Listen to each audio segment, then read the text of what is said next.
Assalamualaikum warahmatullahi wabarakatuh. Apa kabar teman-teman? Kembali lagi di channel Tiang Politik, channel yang aduh deh gila banget. Modar buat koruptor. Presiden Prabowo tercinta kembali membongkar kasus korupsi terbesar di Indonesia. Beliau berjanji akan mengeluarkan seluruh kekuatan yang ada untuk mengejar dalang utama di balik skandal besar ini. Nggak usah lama-lama, yuk kita masuk ke pembahasannya. Selama bertahun-tahun, nama Muhammad Reza Khalid disebut sebagai sosok yang lebih kuat dari hukum. Tapi hari ini, Presiden Prabowo sudah mengetok palu. Kejar sampai ke ujung dunia. Masalahnya, uang 300 triliun ini nggak mungkin dimakan sendirian. Banyak yang bilang Prabowo sedang mempertaruhkan jabatannya karena musuh yang dihadapi adalah raksasa. Menurut kalian, ini adalah aksi bersih-bersih paling berani dalam sejarah, atau justru Prabowo sedang dikepung dari dalam oleh orang-orang yang ingin kasus ini mati? Kita bongkar daftar namanya sekarang. Tapi sebelum kita bedah lebih dalam bagaimana skema 300 triliun ini dimainkan, saya ingin bicara dari hati ke hati sebagai sesama rakyat kecil. Jujur, kita semua sudah muak. Kita lelah melihat harga beras naik, BBM tidak stabil, dan lapangan kerja sulit dicari. Sementara di saat yang sama, para mafia dan pejabat korup asyik berpesta pora di atas penderitaan kita. Mereka pikir kita diam karena kita takut, padahal kita sedang mengumpulkan keberanian untuk bersatu. Video ini saya buat bukan cuma untuk cari penonton, tapi sebagai gerakan perlawanan. Kita harus tunjukkan bahwa rakyat tidak bisa lagi ditindas dan dibodohi. Oleh karena itu, saya minta dukungan kalian sekarang juga. Klik tombol like dan subscribe sebagai tanda bahwa Anda berdiri di barisan rakyat yang anti korupsi. Share video ini ke semua grup WhatsApp dan media sosial kalian. Satu bagikan dari kalian adalah satu peluru untuk merobohkan tembok kesombongan para mafia itu. Tonton video ini sampai detik terakhir, karena di bagian akhir, saya akan bongkar siapa saja yang harus kita kawal agar keadilan benar-benar tegak. Dan satu lagi, mari kita absen kekuatan rakyat hari ini. Tulis di kolom komentar, dari kota mana kalian menonton video ini. Biar para koruptor itu tahu bahwa dari Sabang sampai Merauke, rakyat sudah bangun, sudah bersatu, dan sedang mengawasi setiap gerak-gerik mereka. Sudah siap? Mari kita bongkar skemanya. Mari kita buka mata lebar-lebar untuk melihat kenyataan pahit yang selama ini disembunyikan di balik gedung-gedung mewah. Angka 300 triliun itu bukan sekedar deretan nol di atas kertas, tapi ini adalah nilai dari masa depan kita yang dirampok secara sistematis. Bayangkan, uang sebanyak itu seharusnya bisa membangun ribuan puskesmas di desa terpencil, membiayai sekolah jutaan anak yatim, atau memastikan harga pupuk tetap murah bagi petani. Namun kenyataannya, uang itu justru menguap begitu saja ke kantong segelintir orang yang merasa memiliki negeri ini. Banyak dari kita yang mungkin bertanya-tanya, bagaimana bisa uang sebanyak itu hilang tanpa ada yang sadar selama bertahun-tahun? Jawabannya, bukan karena mereka mencuri seperti maling jemuran di malam hari. Mereka bermain jauh lebih licin. Inilah yang disebut dengan korupsi di tingkat kebijakan. Para mafia energi ini tidak lagi bermain di level recehan. Mereka duduk bersama oknum pejabat, merancang aturan yang kalau kita baca sekilas terlihat normal untuk kemajuan ekonomi, padahal di dalam pasal-pasalnya sudah diselipkan lubang besar yang hanya bisa dimasuki oleh kelompok mereka sendiri. Dalam kasus tata niaga timah dan minyak mentah ini, mereka mengatur siapa yang boleh menambang, siapa yang boleh menjual, dan berapa harga yang harus dibayar negara. Semuanya dibuat seolah-olah sudah sesuai prosedur, padahal di belakang layar, harga sudah dimanipulasi, dan jatah ekspor sudah dibagi-bagi kepada perusahaan boneka milik mereka. Yang paling menyakitkan adalah dampak lingkungannya. Mereka mengeruk kekayaan alam kita, meninggalkan lubang-lubang besar yang merusak tanah dan air, lalu mereka pergi membawa uangnya ke luar negeri. Kita yang tinggal di sini hanya mendapatkan limbahnya, sementara mereka berpesta pora di atas penderitaan alam kita. Ini bukan sekedar pencurian uang, tapi pencurian masa depan tanah air kita. Kenapa mereka begitu berani? Karena mereka merasa punya pelindung, ada mekanisme yang disebut uang keamanan. Jadi setiap kali mereka melakukan transaksi haram, ada sekian persen yang disisihkan untuk menyuap oknum-oknum tertentu agar mata mereka tertutup rapat.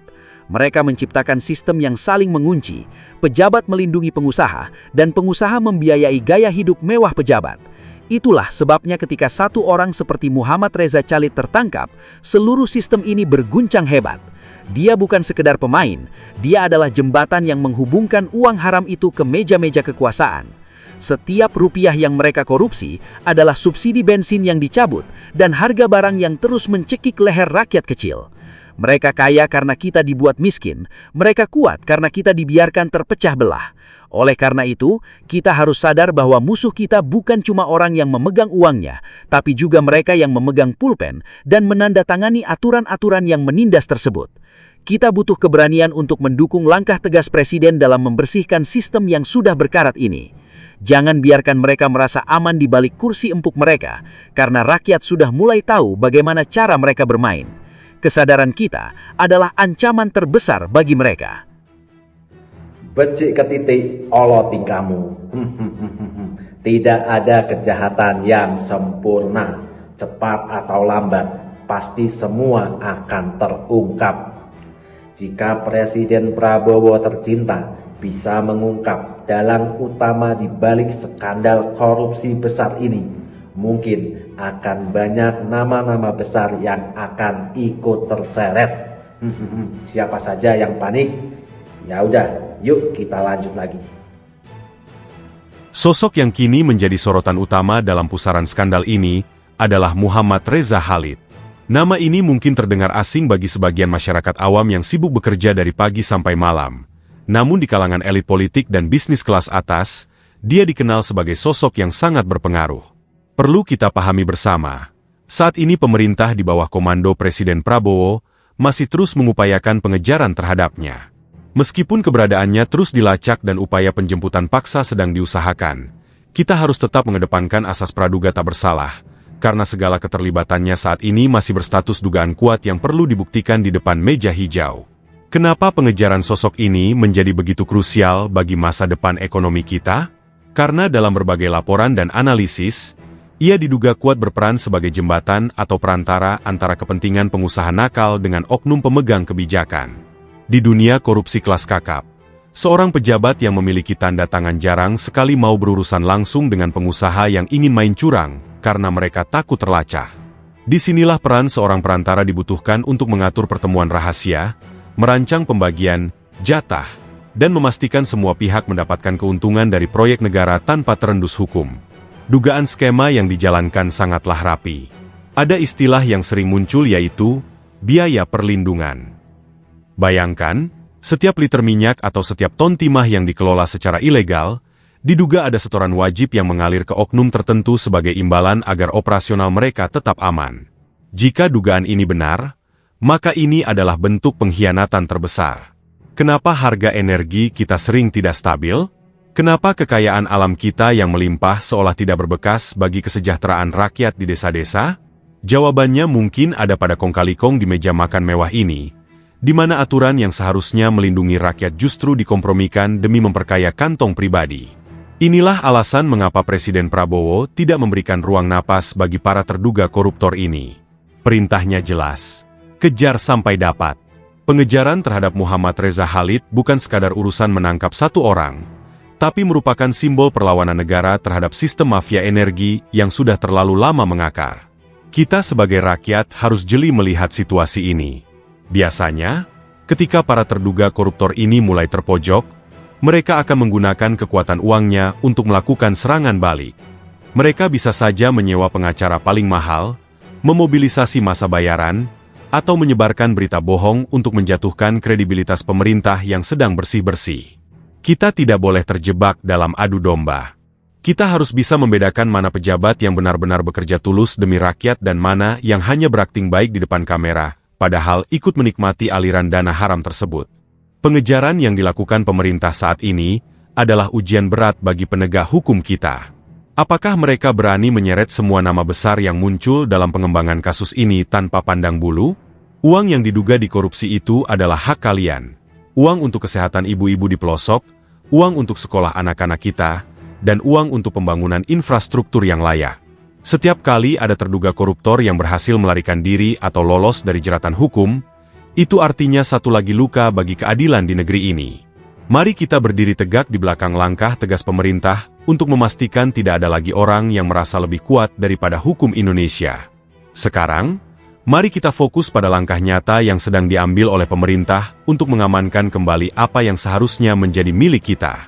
Di bawah komando Presiden Prabowo, strategi yang dijalankan bukan lagi sekadar memenjarakan orang, tetapi melakukan apa yang disebut sebagai pemulihan aset secara besar-besaran.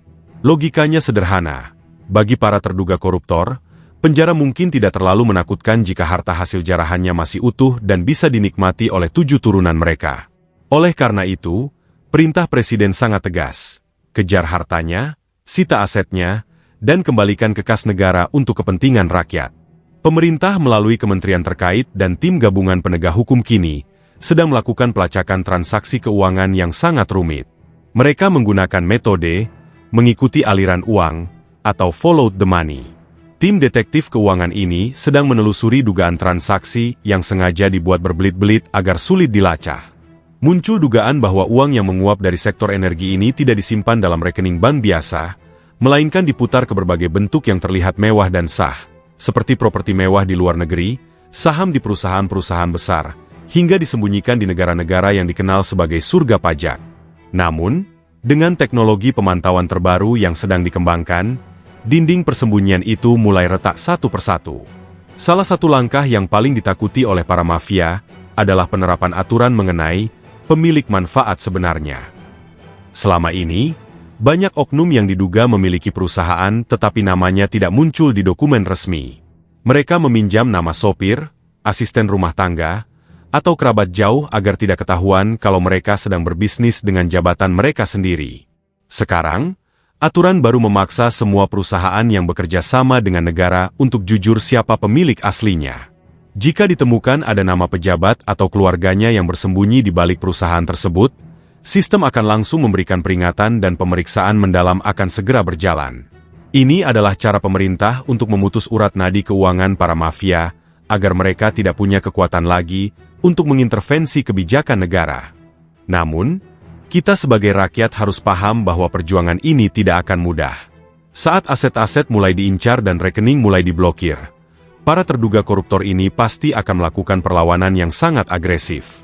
Mereka memiliki kekuatan finansial yang besar untuk menyewa pengacara paling mahal atau membayar orang untuk memutarbalikkan fakta di ruang publik. Kita harus waspada jika tiba-tiba muncul berita yang mencoba menyudutkan para pejabat bersih yang sedang bekerja keras membongkar kasus ini. Itu bisa jadi adalah serangan balik dari mereka yang merasa sumber uang haramnya mulai dicekik oleh negara. Presiden Prabowo ingin memastikan bahwa setiap rupiah yang berhasil ditarik kembali dari para terduga koruptor ini tidak boleh hilang lagi ke kantong oknum lain. Rencananya, dana tersebut akan langsung dialokasikan untuk memperkuat subsidi rakyat, memperbaiki fasilitas kesehatan di desa-desa, dan beasiswa untuk anak-anak kita yang berprestasi namun kurang mampu. Jadi, ketika kita mendengar berita tentang penyitaan aset, ingatlah bahwa itu adalah uang sekolah anak-anak kita dan uang kesehatan orang tua kita yang sedang diperjuangkan untuk kembali. Inilah saatnya kita memberikan dukungan moral yang luar biasa. Kita harus menjadi pagar bagi mereka yang jujur. Jangan biarkan mereka berjuang sendirian di tengah kepungan fitnah para mafia. Persatuan kita adalah satu-satunya hal yang paling mereka takuti, karena bagi mereka, rakyat yang sadar dan bersatu adalah ancaman terbesar bagi bisnis haram mereka. Sebagai penutup dari seluruh pembahasan kita hari ini, ada satu pesan mendalam yang ingin kita sampaikan langsung sebagai rakyat kecil kepada pemimpin kita, Bapak Presiden Prabowo Subianto. Pak Presiden, kami berdiri di sini bukan hanya sebagai penonton, tapi sebagai rakyat yang menaruh harapan besar di pundak Bapak. Kami mendengar janji-janji Bapak yang begitu tegas untuk menyikat habis para koruptor tanpa pandang bulu. Kami memegang kata-kata Bapak bahwa ikan busuk mulai dari kepala. Dan kini kami menunggu keberanian Bapak untuk benar-benar memotong kepala busuk tersebut agar tidak lagi merusak seluruh tubuh bangsa ini. Harapan terbesar kami adalah melihat Bapak benar-benar mewujudkan undang-undang perampasan aset. Kami sudah lelah melihat para perampok uang rakyat bisa tersenyum lebar setelah keluar dari penjara karena harta mereka tetap utuh. Kami ingin melihat hukum yang punya taring, hukum yang mampu memiskinkan mereka yang tega memakan hak orang miskin. Pengesahan undang-undang ini akan menjadi bukti nyata bahwa Bapak tidak sedang bersandiwara, melainkan sedang benar-benar bertarung demi masa depan kami. Indonesia yang bebas korupsi bukan lagi sekadar mimpi di siang bolong, jika Bapak tetap tegak lurus pada komitmen awal Bapak. Kami ingin melihat sebuah negeri di mana uang negara benar-benar kembali ke sekolah-sekolah, ke rumah sakit, dan ke piring nasi rakyat kecil, bukan ke rekening rahasia di luar negeri. Pak Prabowo, perjuangan melawan mafia energi dan perampok berdasi ini pasti sangat berat dan penuh risiko. Mereka pasti akan mencoba menggoyang kursi Bapak, memfitnah langkah Bapak, dan mencoba melemahkan semangat Bapak. Namun ingatlah, selama Bapak berdiri membela rakyat, maka jutaan doa dari pelosok negeri akan terus mengalir menjadi benteng bagi Bapak. Kami rakyat kecil mungkin tidak punya uang atau kekuasaan, tapi kami punya doa yang tulus. Kami mendoakan agar Bapak selalu diberikan kesehatan yang sempurna, kekuatan lahir dan batin, serta ketajaman pikiran untuk membedakan mana kawan yang setia dan mana penjilat yang hanya ingin menggerogoti kekuasaan Bapak. Semoga Allah, Tuhan Yang Maha Esa, senantiasa melindungi setiap langkah Bapak Presiden Prabowo Subianto. Semoga Bapak dijauhkan dari segala mara bahaya dan fitnah jahat para mafia. Kami rindu melihat Indonesia yang bersih, bermartabat, dan disegani dunia karena kejujurannya. Teruslah maju, Pak. Jangan pernah ragu dan jangan pernah mundur satu langkah pun dalam memberantas korupsi. Jika Bapak berani menyikat para mafia itu sampai ke akar-akarnya, maka nama Bapak akan dicatat dengan tinta emas dalam sejarah sebagai pahlawan yang membebaskan rakyatnya dari belenggu korupsi. Kami semua ada di belakang Bapak, mengawal setiap janji yang Bapak ucapkan demi Indonesia Raya yang lebih baik. Amin. Oke teman-teman, terima kasih sudah menyimak sejauh ini. Sekarang saatnya kita beropini, ngobrol-ngobrol santai sambil minum kopi. Ini teh bukan kopi, maaf. Teman-teman, kok ada orang yang tega korupsi uang rakyat sebanyak hampir 300 triliun? Bayangin, uang segitu banyaknya kalau ditaruh lapangan, mungkin satu lapangan bisa penuh. Teman-teman, uang segitu banyaknya kalau buat rakyat, mungkin sekolah bisa gratis sampai kuliah, atau harga BBM nggak perlu naik berkali-kali. Tapi ya ini negara kita, masih banyak oknum-oknum yang tega memakan uang rakyat. Mau ngomong apa lagi ya? Emang dia nggak takut di akhirat nanti disiksa oleh malaikat-malaikat yang ada di neraka? Mungkin karena mereka sangat kaya, mereka bisa kebal hukum. Tapi saat di akhirat nanti, uang-uang itu tak akan berguna.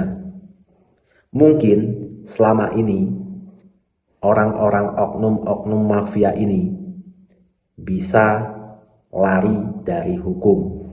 Tapi di zaman pemerintahan Bapak Prabowo tercinta, mungkin mereka sudah tidak bisa tidur dengan nyenyak lagi. Kenapa?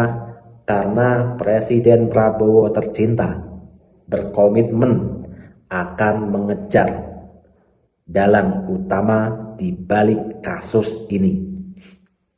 Tentu saja tidak hanya mengejar orangnya, pasti aset-asetnya akan ditarik kembali menjadi kas negara dan dikembalikan ke rakyat.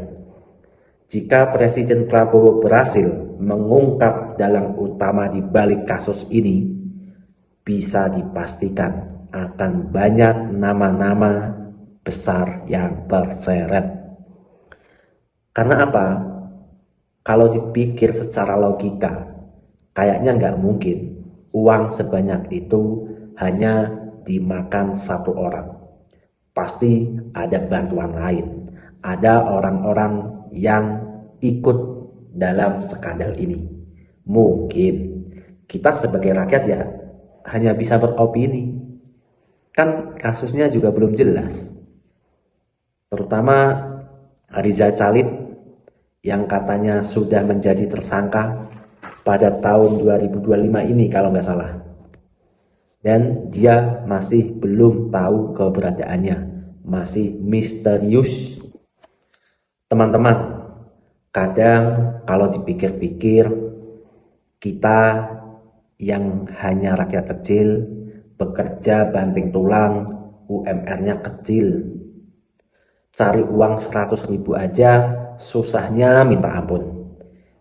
Kok ada orang yang tega makan uang negara triliunan, padahal seharusnya uang itu bisa jadi aspal jalanan di kampung-kampung kita, bisa buat fasilitas puskesmas atau bantuan modal buat pedagang kecil biar UMKM semakin berkembang. Bayangin kalau uang itu bisa diberikan ke rakyat, bisa dipastikan ekonomi negara akan berputar. Rakyat kecil gak mungkin berteriak. Terus gak ada lagi nih ngantri-ngantri lama di puskesmas, karena akan banyak fasilitas kesehatan di kampung-kampung kita. Ya tapi ya mau gimana lagi, koruptornya sangat seragam. Dia tidak takut penjara, dia tidak takut Tuhan. Yang dia takutkan kalau hartanya direbut kembali oleh negara. Oleh karena itu, banyak sekali rakyat yang ingin Presiden Prabowo tercinta segera mendesak DPR untuk merancang RUU perampasan aset. Jika DPR masih menunda-nunda terus, kami rakyat meminta keberanian Bapak Prabowo untuk mengeluarkan Perpu. Nggak usah takut Pak, karena rakyat yang meminta. Kalau dipikir-pikir, emang benar sih ada peribahasa yang mengatakan hukum itu tajam ke bawah, tumpul ke atas. Kita sering lihat maling ayam atau jemuran langsung ditangkap dan dihukum sangat berat. Bahkan kadang dikebukin dulu sama warga sampai babak bunyi. Tapi ini orang yang diduga ngerugiin negara segunung malah bisa menghilang bertahun-tahun. Rasanya keadilan itu mahal sekali ya di negara ini. Tapi ya kita hanya bisa berharap Presiden Prabowo akan amanah dengan janji-janjinya, akan mengejar para koruptor walau lari ke ujung dunia. Kita semua masih ingat janji-janji itu Bapak Presiden tercinta. Karena apa? Karena koruptor itu dampaknya langsung dirasakan oleh rakyat kecil. Masalah minyak dan BBM itu urusannya perut. Kalau tender dipermainkan dan harga dimainin, yang susah siapa? Ya kita. Pasti nih, harga ikut naik. Harga angkot, bis itu juga naik. Semua gara-gara mafia yang ingin untung sendiri di atas penderitaan rakyat Indonesia. Teman-teman, kita walaupun sedikit pesimis, tapi kita harus tetap optimis. Kita masih berharap dan kita masih meyakini bahwa masih ada pejabat-pejabat yang bersih, pejabat-pejabat yang tulus bekerja untuk rakyat. Tapi kita juga tahu pejabat-pejabat yang bersih pasti banyak musuhnya. Karena para mafia ini gak mungkin diam saja. Pasti akan menyerang pejabat yang bersih itu. Karena para mafia akan terganggu. Oleh karena itu, Jangan biarkan pejabat-pejabat yang bersih itu tumbang sendirian karena tidak mendapat dukungan oleh rakyat. Saya mengajak para penonton semua untuk bersatu melawan korupsi. Mungkin kita tidak bisa melakukan hal-hal besar, tapi dengan kita bersuara di media sosial dengan cara yang baik, itu sudah lebih dari cukup. Kita dukung Presiden Prabowo untuk menumpas segala mafia yang merugikan negara. Benalu-benalu ini, parasit-parasit ini harus dihilangkan dari bumi Indonesia. Mari berkomentar dengan bijak.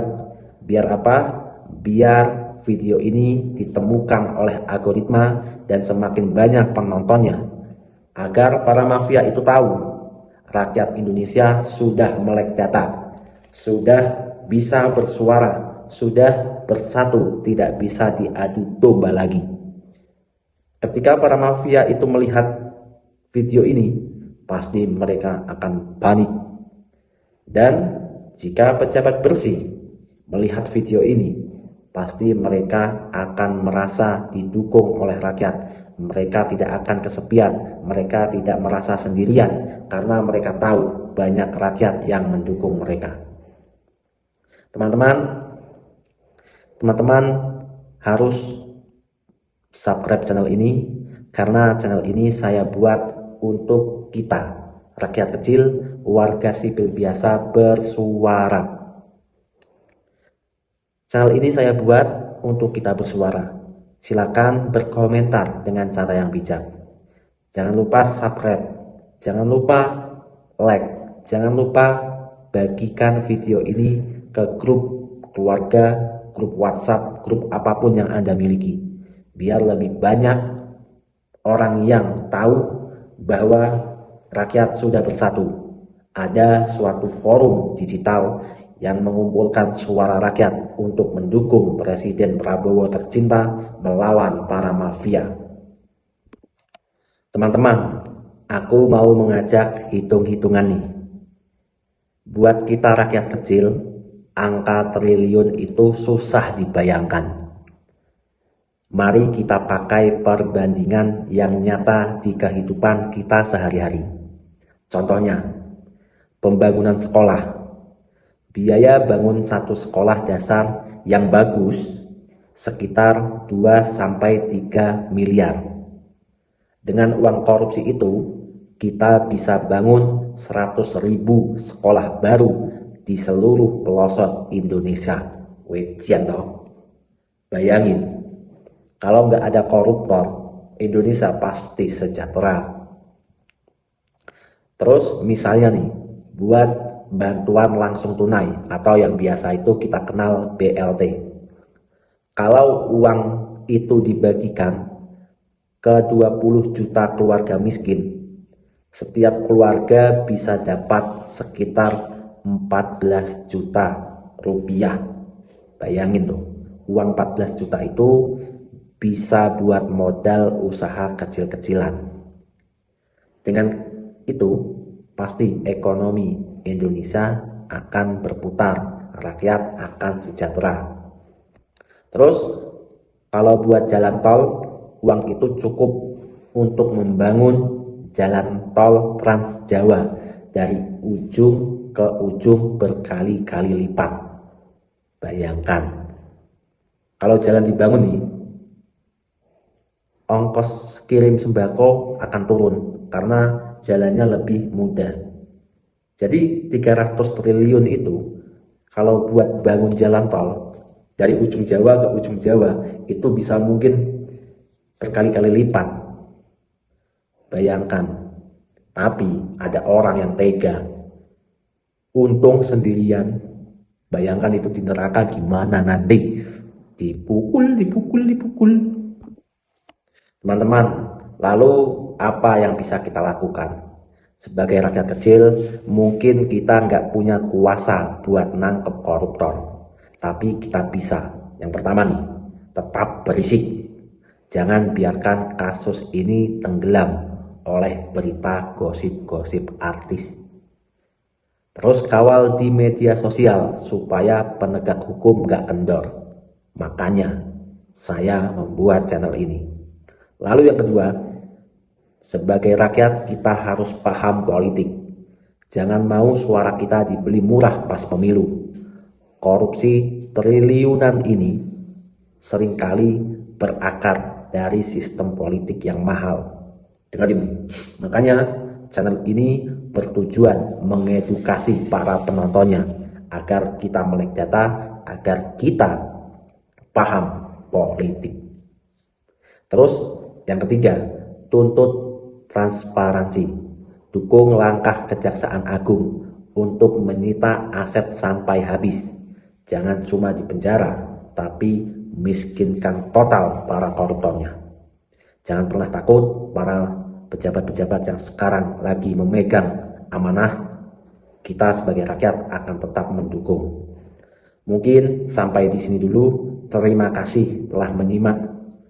Dukung terus channel ini. Sampai jumpa di video selanjutnya. Saya admin channel Tiang Politik undur diri. Terima kasih. Wassalamualaikum warahmatullahi wabarakatuh. Merdeka. Jangan lupa subscribe.